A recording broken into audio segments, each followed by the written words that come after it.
बात उस समय जिस समय देखा भैया, घमंड और गुरूर कोनो अच्छी चीज ना हो इंसान के लिए, चाहे हम भय चाहे कोई दूसरा भय। ये शरीर पे ये बल के ऊपर घमंड न करे। एक समय पांडव पांचों भाई, अर्जुन सोच रहे हमारे जैसा कोई धनुर्धर नहीं है, भीम सोच रहे हमारे जैसा कोई गदाधर नहीं है। भगवान कृष्ण समझावा थे, कहें ज्यादा देखा उबला जिन बल घमंड अच्छी चीज ना हो। लेकिन कैसे कहते हैं, लाइन बजाए का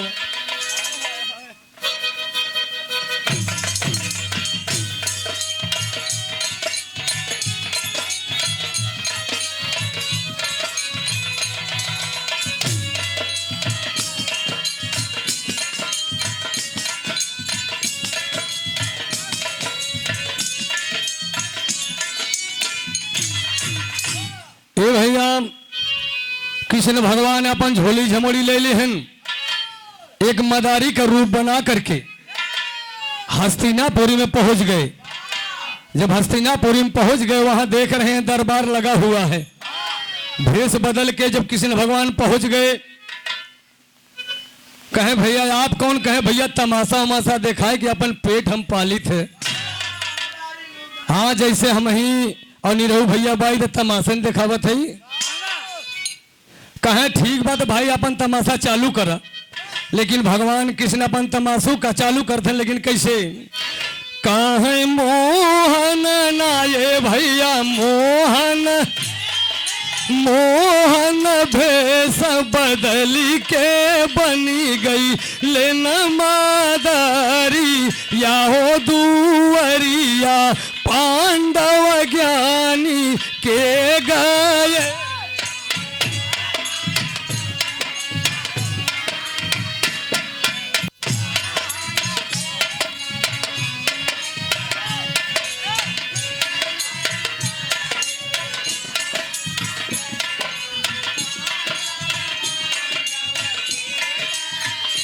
कहे मोहन भैया मोरे मोहन, मोहन भेष बदली के बनी गई लेना मादारी, या हो दुवरिया पांडव ज्ञानी के गए।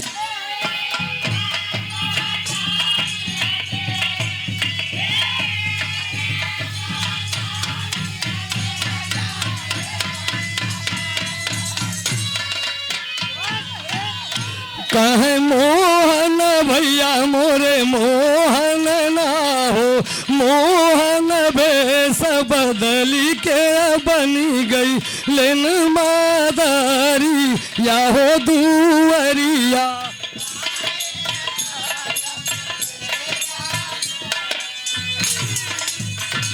ये भैया भगवान कृष्ण मदारी का रूप बना करके पहुंच गए हस्तिनापुर में। और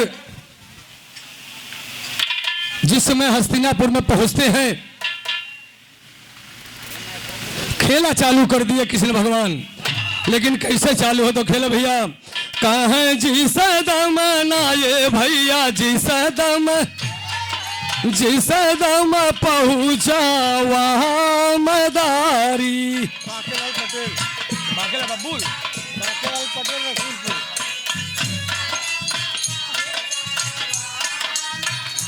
कहे जी सदम पहुंचा वहां मदारी, कहे बैठल रहे सकल नर नारी, कहे धृष्ट राष्ट्र जीतने दरबारी, कहे संग भैया मोरे संग, संग बैठे न मदन मुरारी।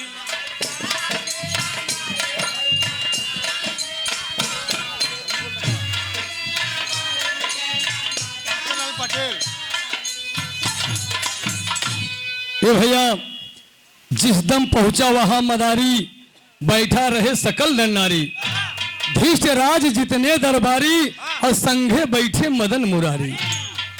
अच्छा देखिए 51 रुपए का आशीर्वाद बांकेलाल पटेल रसूलपुर धरती से, चचा के बार बार पैलगी बा उपस्थित जनता नमस्कार प्रणाम बा।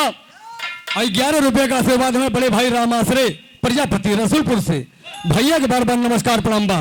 जिस समय कृष्ण भगवान वहां पहुंचते हैं खेला उनका चालू हो गया। और भैया कहाँ है खेला भैया मोरे खेला, खेला शुरू किए जादू का खोल के टरी या हो दुवरिया, पांडव ज्ञानी के गए।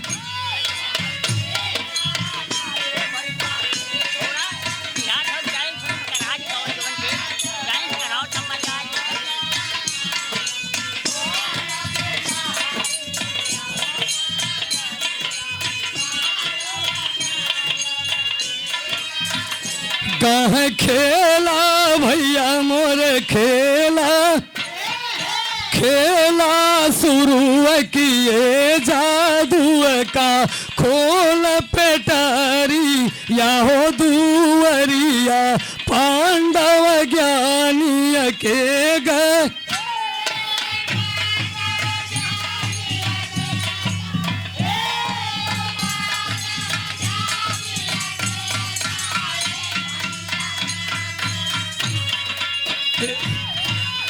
कहाँ खेला भैया मोरे खेला ना हो, खेला शुरू किए जादू का खोल पेटारी या हो दुवरिया।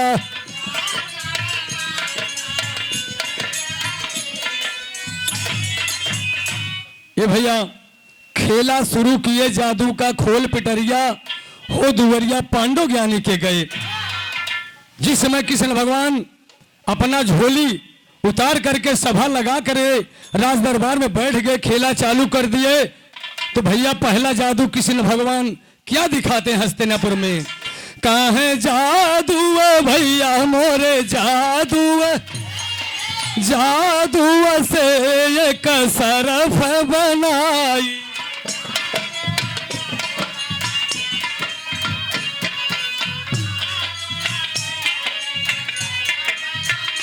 कहाँ जादू से एक सरफ बनाई, कहाँ कोई अबीर अगर हो आए, कहाँ देना सर्फ को आज उठाई, काहे धाये भैया मोरे धाये, धाये अभी मैं उठा नहीं पाया।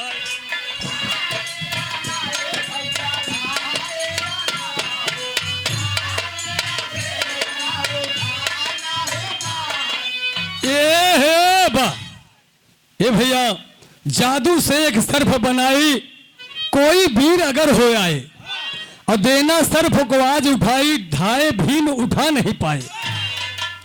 इतना बड़ा भीम बली थे कि भैया 60,000 का हाथी बल, इतिहास बताता है 60,000 हाथी का बल था। एक सर्फ कृष्ण भगवान बनाते हैं, अगर कोई कौरव पांडव में ऐसा वीर सर्फ को उठा दे तब मैं समझूंगा हस्तिनापुरी में कोई वीर है। उस समय भीम तुरंत पहुंचा, मोरत कहीं कसरत मारत कहीं पहुंच गए, लगान हाथ निहुर के कखते रह गए, कीड़ा सर्फ जो है जमीन को नहीं छोड़ा। रामपति खलीफा। अच्छा देखिए 21 रुपए का आशीर्वाद और 25 रुपए का। हमारे बगल में बहुत सुंदर बिरहा के गायक रामपति खलीफा बीरबलपुर की धरती से, खलीफा बाबू पैलगी बाबू उपस्थित जनता नमस्कार प्रणाम है। लेकिन कैसे टेरी के लाइन भैया, काहे हारे भैया मोरे हारे, हारे जोर लगा के धूमिल भैल नजारी या हो दुवरिया पांडव ज्ञानी के।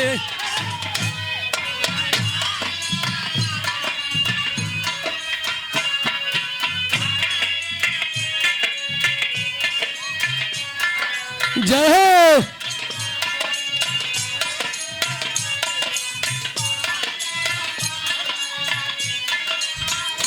कहे हारे भैया मोरे हारे, हारे जोर लगा के धूमिल भैल नजारी या हो दुवरिया पांडव ज्ञानी के गए।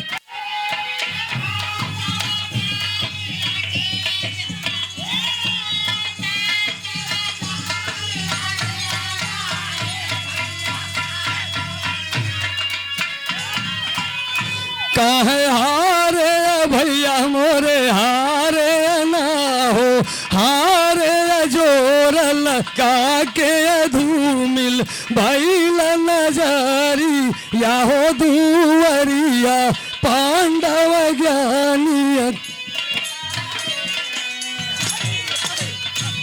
ए भैया हारे जोर लगा के धूमिल भैल नजरिया। भीम जब सर्प को नहीं उठा पाए, सर झुका करके नीचे जाके अपने स्थान पे बैठ गए। अब मदारी दूसरा खेला चालू किया, लेकिन क्या खेला चालू किया? तो जादू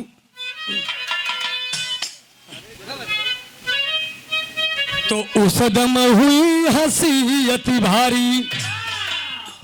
उसमें भीम की बड़ी हंसी हुई कि इतने बड़े भीम 60,000 हाथी का बल लेकिन एक सर्फ नहीं उठा पाए।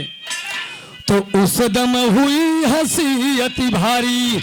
कहाँ फिर एक नाये भैया फिर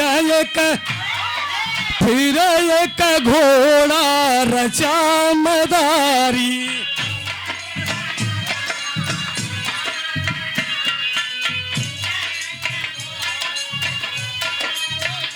कहाँ फिर एक घोड़ा रचा मदारी। कह कोई आया के करे सवारी। कह उस दम नाये भैया उस दम उठे नकुल बलकार।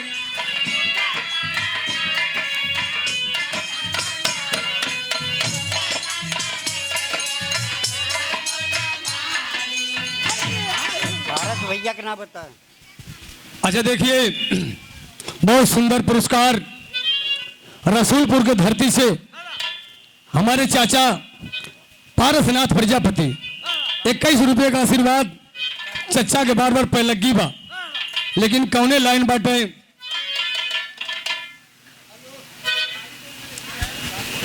एकदम भक्तिय लाइन में रहे। हाँ अरे कहे बोले लागल, अब बबुआ बोले लगल, रजऊ बोले लगल, पेटवई में बेटवा बोले लगल, पेटवई।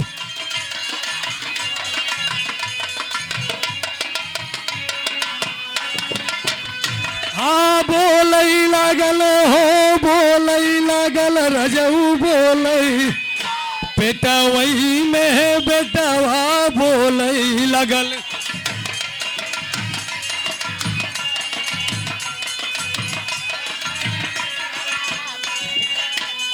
ए भैया, बात उस समय जिस समय शंकर भगवान माता पार्वती के अमर कथा सुनावत रहन। कहे भोलेनाथ हमहू के अमर कथवा सुना देता तो हमहू अमर हो जाए, जोन हम मिट जाए संगे रही।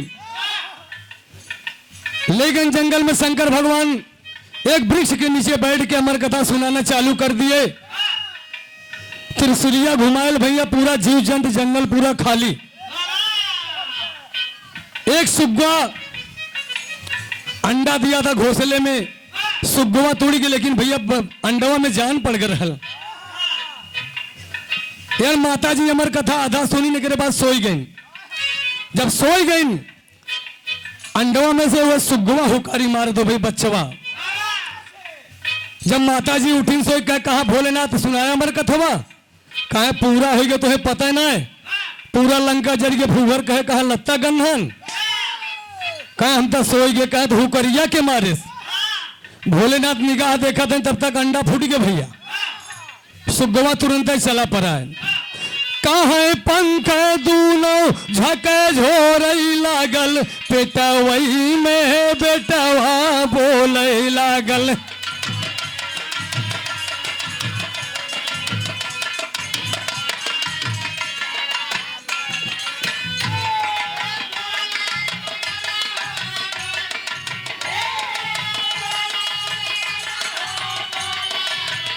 पेटवई में बेटवा बोले लागल, पेटवई में बेटा।